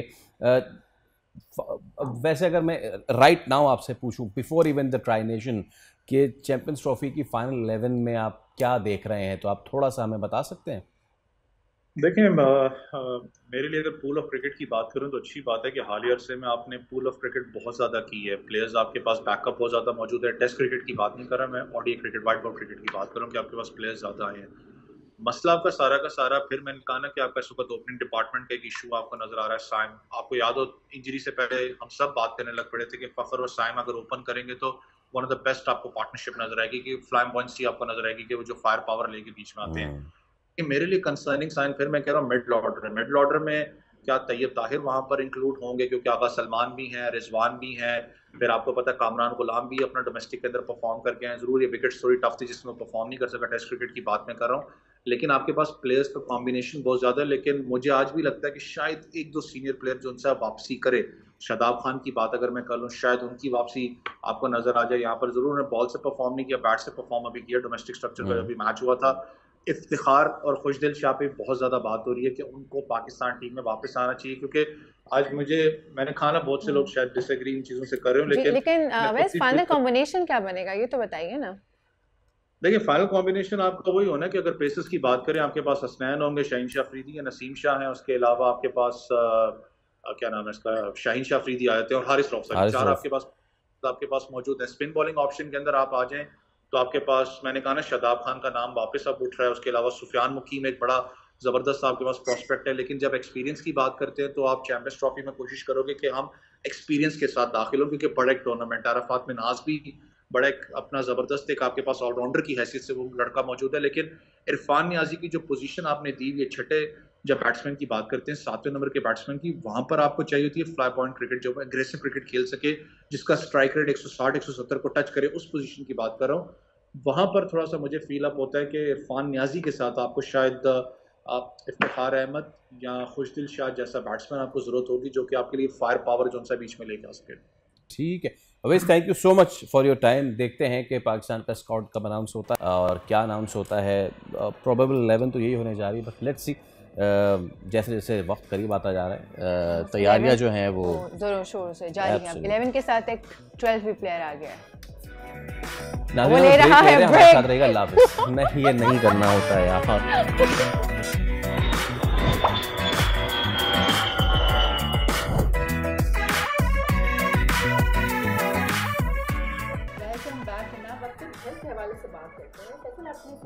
जो छोटे बच्चे होते हैं खास तौर पे उनमें निमोनिया और सांस की नाली के इन्फेक्शंस बहुत ज़्यादा फैल रहे हैं, और जो सदर पाकिस्तान पीडियाट्रिक्स एसोसिएशन के डॉक्टर हैं डॉक्टर वसीम, उनके मुताबिक कराची में बच्चों की बड़ी तादाद सांस की बीमारी में मुब्तला हो रही है। और ना सिर्फ एक सिविल अस्पताल का जायज़ा लिया तो वहाँ भी पता चला कि 6 माह मतलब बहुत छोटे बच्चे तो बिल्कुल न्यू बॉर्न ही हो जाते हैं, उस उम्र से लेके बड़ी उम्र तक के भी बच्चे हैं, उसमें से 4000 से ज़ायद केसेस जो हैं वो रिपोर्ट हुए हैं। और छोटे बच्चे जो हैं वो ज़्यादा इन्फेक्टेड होते हैं इससे, क्योंकि ऑब्वियसली उनकी जो इम्यूनिटी है वो बहुत पुअर होती है, लो होती है। चलें इसी हवाले से अब हम बात कर लेते हैं कि आखिर क्या इश्यूज़ हो रहे हैं, मसला कहाँ आ रहा है। प्रोजेक्ट डायरेक्टर हिफाज सिटी का आज़ाद सिंध हुकूमत डॉक्टर नईम राजपूत हमारे साथ आज मौजूद हैं। डॉक्टर साहब अस्सलाम वालेकुम, थैंक यू सो मच तशरीफ़ लाने के लिए। बच्चों में निमोनिया बहुत कितना ज़्यादा वरीसम हो रहा है आजकल? देखिए ये कोल्ड सीज़न काफ़ी चल रहा है, दिसंबर पूरा, जनवरी पूरा बहुत सर्द मौसम रहा है। फिर हम ये देखते हैं कि हमारे यहाँ जो वैक्सीनेशन है वो बहुत ज़्यादा लोग प्रॉपर तरीके से इसकी अहमियत को समझते नहीं हैं, जबकि government of Sindh health department ने बहुत सारे वैक्सीनेशन सेंटर बनाए हुए हैं। इसके अलावा आउटरीच में भी हमारे वैक्सीनर जाके ये सर्विसेज देते हैं कि जो बच्चा 6, 6, 10 एंड 14 वीक पे निमोनिया की 3 डोजेज़ लगते हैं। तो जो बच्चे मदर्स जो है उन बच्चों को इस टाइम से शेड्यूल के मुताबिक बच्चों को वैक्सीन करवा लेती हैं तो उनमें निमोनिया के चांसेस ना होने के बराबर हो जाते हैं। सिमिलरली आप देखें कि जो इन्होंने बात की कि सांस की बीमारियां फैल रही हैं, तो सांस की बीमारी की खसरा भी बहुत एक इम्पॉर्टेंट चीज़ है। तो खसरा का जो हिफाजती टीका है वो 9 मंथ एंड 15 मंथ पे लगता है। तो अगर ये वैक्सीनेशन प्रॉपर बच्चों को टाइम से लगेगी, स्केड्यूल के मुताबिक लगेगी, तो जिनको हम कहते हैं कि ये वैक्सीन प्रिवेंटेबल डिजीज़ है, यानी निमोनिया है। हमारे पास बॉल ब्रेकिंग पे एग्जैक्टली मैं यही बताने वाली थी कि इससे पहले कि हम डॉक्टर साहब से मज़ीद गुफ्तगू करें, हम बॉल ब्रेकिंग्स पे लाइव हैं निमोनिया के हवाले से। अगर आप कुछ सवाल करना चाहते हैं तो आप हमारे फेसबुक पेज पर इस वक्त कर सकते हैं। जी अच्छा, तो, हाँ प्लीज़ आप पूछ रहे हैं। जी डॉक्टर साहब, छोटे बच्चे जो है ना वो ज़्यादा निमोनिया का शिकार होते हैं बनस्बत बड़े, उसकी यही रीज़न है कि वो इम्यूनिटी उनकी वीक है। तो जो आपने वैक्सीन का बताया, मतलब वैक्सीन का लगना लाजमी है, अगर वैक्सीन लगेगी तो बच्चे 100% निमोनिया से बच सकते हैं, या उसके अलावा भी कुछ ऐसी चीज़ें हैं जिसकी वजह से निमोनिया हो सकता है बच्चों को, अगर वैक्सीनेशन के अलावा, लाइक गंदगी भी है और बहुत सारी चीज़ें? देखिए वैक्सीन तो बहुत इंपॉर्टेंट है, उससे बहुत ज़्यादा इसको प्रोटेक्टिव शील्ड मिल जाती है। सेकंड, जो बच्चे हैं उनकी जो हेल्थ हाइजीन है वो कॉम्प्रोमाइज़ नहीं होनी चाहिए, और उनको मदर फीड देना चाहिए, ब्रेस्ट फीड को प्रमोट करना चाहिए। जो बॉटल फीड है ये भी एक कंटामिनेशन का ज़रिया है, क्योंकि इसकी कितनी भी आप कोशिश करें कि इसको साफ़ रख सकें तो नामुमकिनात में से है कि कोई मदर बच्चे की जो फीडर है उसको प्रॉपरली हाइजीनिकली मेंटेन रख सके। फिर आप देखेंगे वो डिफरेंट किस्म के आर्टिकल्स हैं बच्चों के मुंह में डालते हैं, चूसनी वगैरह, ये एक सोर्स ऑफ इन्फेक्शन है, इसको आप रोक ही नहीं सकते हैं। तो जो हेल्दी हैबिट्स हैं उनको अपनाना चाहिए ताकि ये बच्चे चूँकि अपनी ग्रोइंग एज में होते हैं, इनको हिफाजती टीकाजात प्रॉपर टाइम पे लग जाएँ, इनकी हेल्थ हाइजीन कंडीशन मेंटेन हो। अब सर्दी का मौसम है तो इनको ऐसे कपड़े पहनाए जाए कि ये कोजी एनवायरनमेंट में रहे। ऐसा नहीं समझना चाहिए कि नहीं सर्दी हमें तो नहीं लग रही, बच्चे को भी नहीं लग रही होगी। It's not like that. बच्चा चूँकि बहुत इन्फेंसी में होता है, उसको ज़्यादातर बीमारियाँ फ़ौरन हमलावर हो जाती हैं, तो उनको बचाना, अच्छे गर्म कपड़े पहनाना, टाइम से साफ़ सुथरे कपड़े पहनाना वो बहुत ज़रूरी है। अच्छा डॉक्टर साहब, नाउ जैसे कि हमारे यहाँ एक तो अवेयरनेस की बहुत ही ज़्यादा कमी है, बहुत से लोग लगवाते, बहुत से लोग नहीं लगवाते वैक्सीन। मैं चाहूँगा कि आप आज डिस्करेज करें उन लोगों को कि जो इन इतनी छोटी नन्ही जानों पे टोटकों का इस्तेमाल करना शुरू कर देते हैं। कुछ गर्म पिला दें, कोई कुछ कर दें। बहुत सारे रिश्तेदार कह रहे होते हैं अरे इसको फीडर में डाल के गर्म कॉफ़ी पिला दो तो जो है इसका जो कंजेशन है वो ऐसा हो जाएगा, वैसा हो जाएगा। प्लीज़ इसको आप डिस्करेज करें। फीडर देखें सबसे प्राइमरी सोर्स ऑफ इन्फेक्शन है। स्पून फीड करें, जो भी आपने पिलाना है स्पून से पिला दें उसको, बच्चे को कप से पिला दें, लेकिन फीडर को डिस्करेज करें, नंबर 1। नंबर 2, आप देखें कि जब इतने सारे पूरी government of Sindh health department हिफाजती टीकाजात पे इतना पैसा खर्च कर रही है और तमाम जो पीडियाट्रिशियन है, उनके प्रेसिडेंट हैं और जो फैमिली फिजिशियंस हैं वो इसको रेकमेंड करते हैं। देखिए this is the only way out कि बच्चों को हिफाजती टीकाजात का शेड्यूल आप पूरा करवाएं ताकि इन बच्चों पे ये जो बीमारियां हैं ख़ासकर जिनसे वैक्सीन के ज़रिए बचाया जा सकता, उनके हमले ना हो और बच्चे अपने पूरा जो हेल्दी लाइफ स्टाइल अपनाएं, अपनी ग्रोथ को अटेन करें टाइमली फैशन में और उन पे इस किस्म के ना निमोनिया ना खसरा इनके हमले ना हो। क्योंकि हमारे यहाँ देखें कि और खसरा तो ऐसा है कि वो इस लायक है जंगल फायर, तो वो एकदम इतना कंटेमिनेटेड है, एक से दूसरे तीसरे से ऐसे फ़ौरन फैलता है कि जिसको फिर रोकना बहुत मुश्किल हो जाता है। डॉक्टर साहब, एक सवाल आया है हमें फेसबुक पेज पर और किसी ने पूछा है कि अगर बच्चों की वैक्सीनेशन लगी हुई है निमोनिया की, तो क्या उसके बाद भी चांसेस हैं कि बच्चे को निमोनिया हो जाए, या और वैक्सीनेशन के बाद कितने % चांसेस बच जाने के बच्चे के निमोनिया? देखिए मोर देन 90% तो कवरेज मिल जाती है, प्रोटेक्ट हो जाते हैं बच्चे। लेकिन उसके बाद अगर उनको कोई निमोनिया होता है तो वो डिफरेंट रीज़न हो सकती हैं कि जैसे वो कोल्ड से एक्सपोज हो गए हैं या बच्चे को सर्दी में ले गए हैं, बारिश में चला गया है बच्चा, या और उसके जो अच्छी जो इसको कपड़े नहीं गर्म पहनाए गए हैं और जो मतलब उनका हेल्थ हाइजीन कंडीशन मेंटेन नहीं की गई हैं, जैसे मैंने आपको ये फीडर का बताया, तो ये बहुत एग्रेवेटिंग फैक्टर्स हैं इसमें। अच्छा, अब पाकिस्तान में इसकी करंट सिचुएशन क्या है? और ये मैं हमेशा सवाल करता हूँ कि हम हमेशा सरप्राइज़ हो जाते हैं, हम हमेशा ये सोचते हैं कि अर्बन पॉपुलेशन में क्योंकि हेल्थ फैसिलिटीज़ हैं तो वहाँ पे इतने ज़्यादा मसले मसाइल नहीं होंगे, लेकिन कभी कभी ऐसे भी हो जाता है कि रूरल में इतना वाइड स्प्रेड नहीं हो रहा होता, अर्बन में ज़्यादा हो रहा होता है। तो पीडियाट्रिक निमोनिया को लेके इसकी क्या डिवीज़न है? देखिए जो अर्बन सेंटर्स हैं वहाँ सबसे बड़ा तो मसला ये है कि बहुत ज़्यादा ओवर क्राउडिंग है और लोग उनके पास खुला माहौल नहीं है और छोटे छोटे कमरों में रहते हैं और एक क्रॉस कंटेमिनेशन का बहुत चांस होता है। और फिर वही बात है कि जो हमारे यहाँ इनसैनिटरी कंडीशंस हैं, जो सफाई सुथराई के माहौल है नहीं है ऐसा, और जो भी हमारी सिविक कम्युनिटीज़ हैं उस लेवल की नहीं है। तो रूरल सेटिंग में तो आप देखेंगे लोग ज़रा दूर दूर रहते हैं, दो के वहाँ भी प्रॉब्लम तो है बट इस किस्म के नहीं है जो अर्बनाइट्स फील करते हैं। अच्छा, वैसे डॉक्टर साहब बच्चों में तो निमोनिया सुनने को मिलता ही है, लेकिन साथ में बड़ों के लिए भी होता है कि जी बड़ों को भी हो गया, उनको तो बचपन में वैक्सीन्स लगी होती हैं, तो और क्या वजूहात हो सकती हैं कि जी आप बड़ों को निमोनिया हो सकता है, स्पेशली बुज़ुर्गों को? देखिए वही बात है ना कि जब इस किस्म के एक्सट्रीम वेदर कंडीशंस होती हैं तो उसमें जब तक आप अपने आप को प्रोटेक्ट नहीं करते इन एक्सट्रीम वेदर कंडीशन से, तो इसके चांसेस होते हैं कि आपके पे ये निमोनिया का हमला हो जाए, आपके फेफड़ों का इन्फेक्शन हो जाए। कि अगर आपने अपने आप को ये समझे कि आप बड़े बहादुर हैं और आपने कोट जैकेट नहीं पहना है, नहीं मैं तो मुझे तो ठंड बहुत अच्छी लगती है और मैं तो जब ज़्यादा कोल्ड में तो जाके आइसक्रीम भी खा लेता हूँ या खा लेती हूँ, तो इस किस्म के जो हमारे बिहेवियर्स हैं ना वो भी इन चीज़ों को कंट्रीब्यूट करते हैं। जो हम हीरो बनने की कोशिश करते हैं। अभी आपने क्रॉस कंटामिनेशन का सवाल किया, निमोनिया एज अ डिज़ीज़ क्या कंटामिनेशन से फैलती है, छूने से फैलती है, कंटेजियस है? नहीं, छूने से तो नहीं फैलती, छूने से वो खसरा फैलता है। ये तो ये कि देखें, ये इसका तो जो वायरस है निमोकोकल वो तो ट्रांसमिट होता है डिफरेंट वे से, बाकी इस तरह से नहीं होता जैसे खसरा फैलता है। अच्छा, नकाश अब्बास का फेसबुक पे सवाल है कि बच्चों में नमूनिया जो होता है तो उसके सिम्टम्स क्या होते हैं?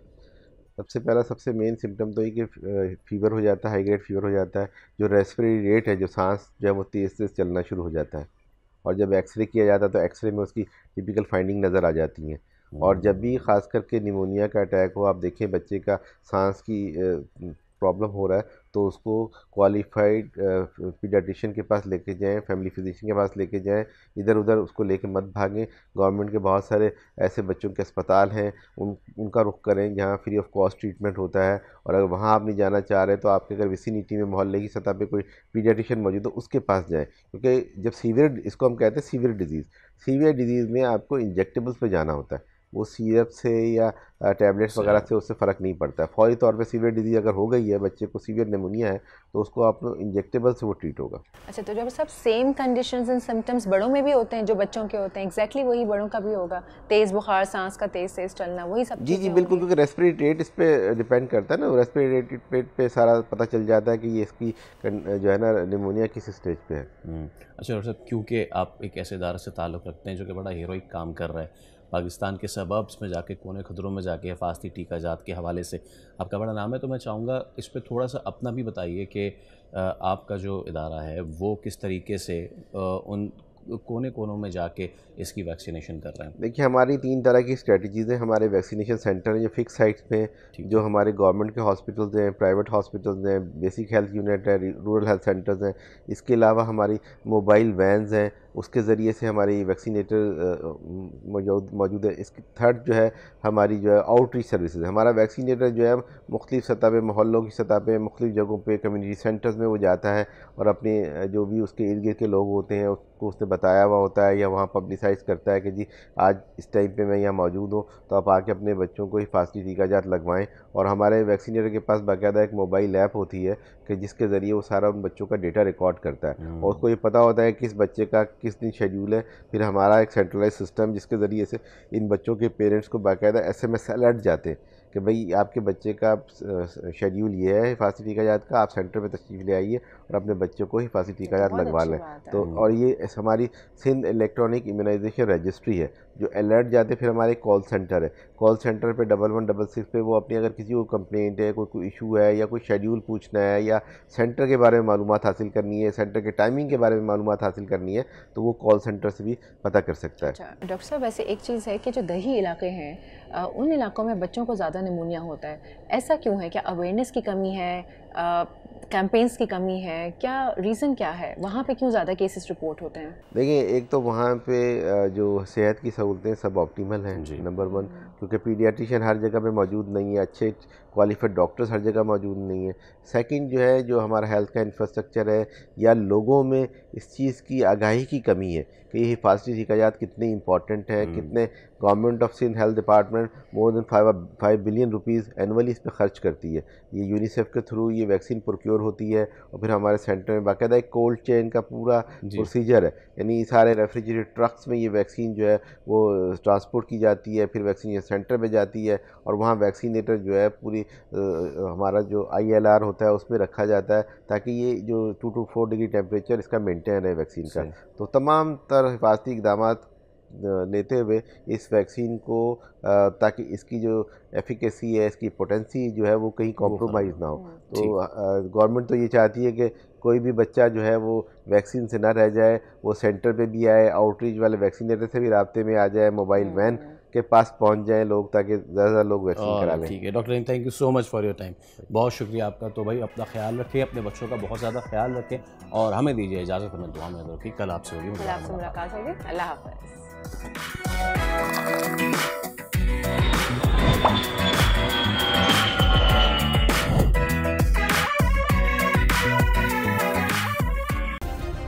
सब्सक्राइब करें और बेल दबाएं ताकि कोई खबर रह न जाए।